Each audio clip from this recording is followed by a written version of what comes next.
It's day 190. Of the 29th year and beyond. And I'm feeling better today. Absolutely, and I'm so grateful. Okay, so when we first started this vlog, it was for John and Gabby. They were engaged and now they're married. And so one of the questions that I always get from my single friends is, how did you find your husband? You didn't find me because that's not scriptural. The scriptures teaches us he who finds a wife finds a good thing. So I found you. Which is true. And really, I think what I try to explain to them is that I knew what I wanted. And so when he came by trying to find me, I knew that he was probably the right person. I had a list. Probably. Okay, at first it was really probably. I wasn't sure. Yeah. I had the idea of my mind, what I had been through and what I didn't want to go through again. I had lived with someone previously. I had, had other boyfriends. I had dated people of multiple races. So I sort of had an idea of what I wanted. What about you? Well, I went the God route. Mm-hmm.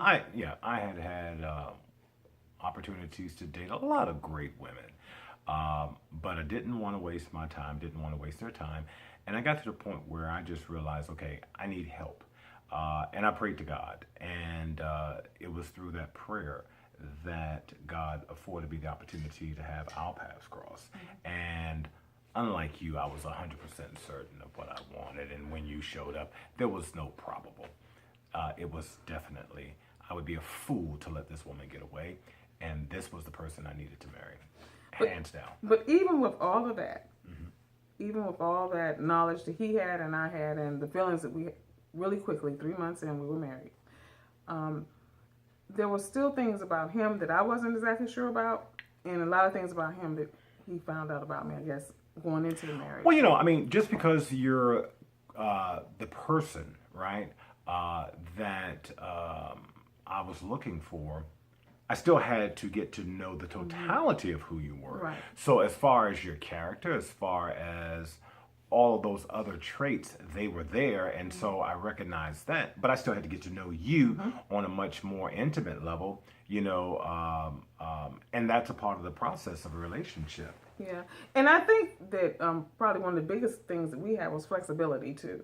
Because even though I knew what I wanted and I was very sure that you were that person, there were things going in years into the marriage. Even sometimes we're like, okay, that's not really. It's a little annoying, but even with that. And that's always going to be the case. Exactly. There will always be things that may serve as an irritant. Because even though the two of you come together, you're still individuals.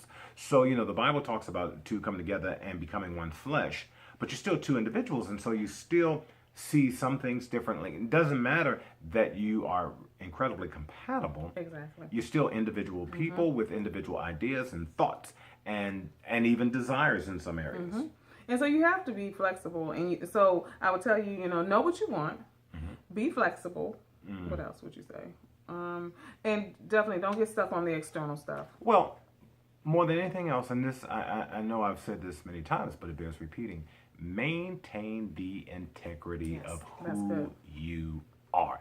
Don't change to become like or for someone else. Maintain the integrity, because if indeed Gail was the person that I was to spend my life with, that meant she had to love me warts and all, and trust me, there are warts. But my point is, you don't want to present an image or an idea or an ideal that is not you. Exactly. Because the person that makes this commitment is making the commitment to be with you, right? And when it comes to surface that the you that you presented is not the authentic you, there will be resentment. Either you resenting having to be a fake fraud or phony, or them resenting the fact that you were a fake fraud or phony. Yeah. So that's really what I wanted to talk about. Just touch base on those things, because when you're going into a relationship and when you're looking for someone, and a lot of people are out there looking, I would just say, you have your list of things that you want, but be flexible. Maintain the integrity of who you are. And if you do those things, you will find Mr. Right or Mrs. Right. Absolutely. Until tomorrow, if the Lord says the same. Bye.